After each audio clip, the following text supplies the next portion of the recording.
Is Colston Loveland the top tight end in the 2025 NFL draft class? Let's find out.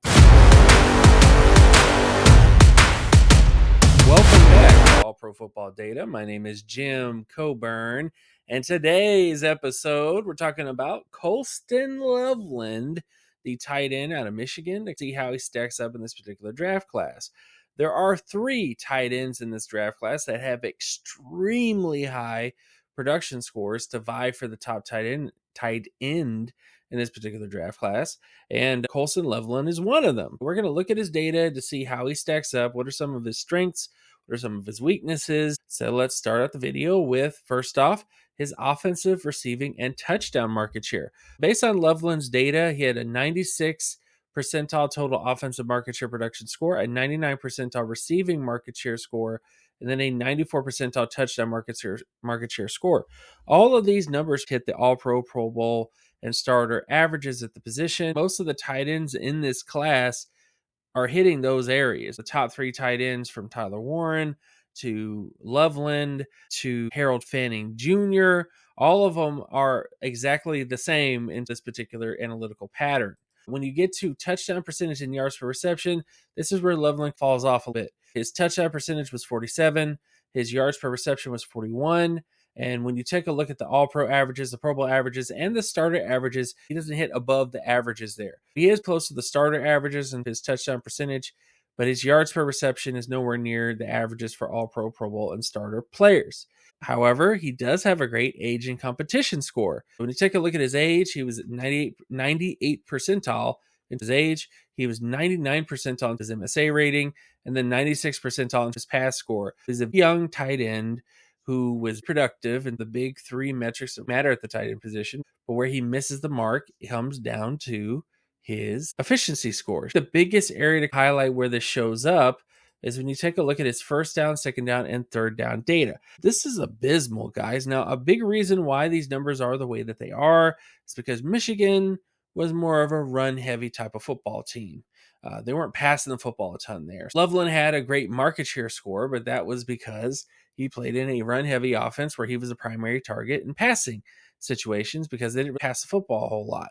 But he was one of the top targets. However, when you look at his cumulative data in first down, second down, and third down situations, he was 34 percentile in first down situations, 7 percentile in second down situations, and then 3 percentile, the third percentile in third down situations. He was not a go-to option in the third down situations for Michigan. And when you look at his first down conversion rate, the only ones that he has solid numbers in is first down situations. 84 percentile in getting first downs in first down situations, high 96 percentile of 15 plus percentage of the throws in first down situations that were 15 plus yard plays for him was 96, and then 25 plus plays, bigger plays down the football field for Loveland was 68 percentile. But when you look at second down situations, he only had a 34 percentile first down conversion rate. And then when you look at him in third down situations, he only had a 28 percentile third down conversion rate. That's not going to get done, guys. Even when you look at it from a micro perspective.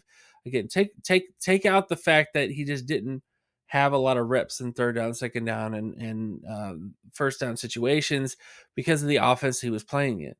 The efficiency that he had in those second down, third down situations was abysmal. That is a big issue with Loveland. It's not necessarily his market share, how well he produced for the team that he was on, because he did well. He was exceptional. It's what his efficiency was. How efficient was he in those situations? And he wasn't that efficient. You would want a guy to, even though he isn't catching a lot of footballs, he's still extremely efficient when the ball is in his hands, and he just wasn't that guy at Michigan. That is one concern that we have of him. And another area of concern with him is red zone data. So this takes a look at his red zone production in the receiving game and his TD percentage. How often when he was in the red zone he got a touchdown was 2 percentile. 2 percentile. And this guy, Loveland, is considered to be a red zone threat, right? He's tall and lengthy and has a wide frame to be dominant in the red zone situations, and he was not that guy. Michigan mostly was running the football in these situations. But this is just another example of some of the concerns with Loveland is that he didn't do a whole lot of red zone production, and he wasn't efficient in the red zone situations when he did have the opportunities that came his way. I might be too harsh on him. Maybe they weren't throwing the football a lot in red zone situations, but in the opportunities that Loveland had in those situations, he wasn't taking advantage of those. Next up, we get to a metric comparison. The closest comparison I could find for Loveland was a tight end by the name of O.J. Ofodial from Missouri. This is an old pool, guys. But the reason why is because this is a tight end who had a similar profile. High market share data, as you can see, with below average efficiency production. When you look at the TD percentage, yards per reception, similar situation. When you look at age and competition, both of these guys in the same boat. Great age, great MSA rating, great pass rating. EAV was 99 percentile for both. But what was their efficiency? Low efficiency for AJ, a better efficiency for Loveland, but similar situations. That is the biggest red flag with Loveland and with most of the tight ends in this particular draft class, whether it's Harold Fanning Jr., whether it's Tyler Warren, is they all were great in their total offensive market share. They were great in the receiving market share. They were great in their touchdown market share. But when it came to things like efficiency, their TD percentage, their yards per reception, those types of things, they were not getting it done in those particular areas of the football field. These are good tight end prospects. That wouldn't surprise me if any one of them became a Pro Bowl or starter or long-term player. But I don't know if it's just a sign of the times, if it's because of the type of offenses they're playing in. But the yards per reception and everything else like that is just not getting it done. And even with the red zone data, if you've watched the previous videos, for example, Fanning Jr. was in the 80 percentile in red zone production. Tyler Warren was in the 90 percentile, but only for one season of his college football career. And again, Loveland, the best season I could find of him in third down situations, he was third percentile. And this is a tight end that a lot of people are trying to compare to Jimmy Graham. When Jimmy Graham's number one asset at Miami was being a touchdown machine in those red zone situations. Bottom line is this. I like Loveland. I like a lot of the data with him, but I do have concerns because of the cumulative data. I would not call him a generational tight end prospect. He's a good prospect if you value him properly, get a different player at a different position potentially, because there's more ability for them to be a higher quality player at that other position. I think you should definitely do that.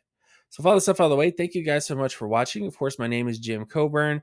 You can find my other work at patreon.com/jcoburn. Also, check out my Twitter at Geometrics. Like, comment, and subscribe. If you like this video, you want to see more videos like this, please be sure to do that as well. And I'll see you guys in the next episode. Peace.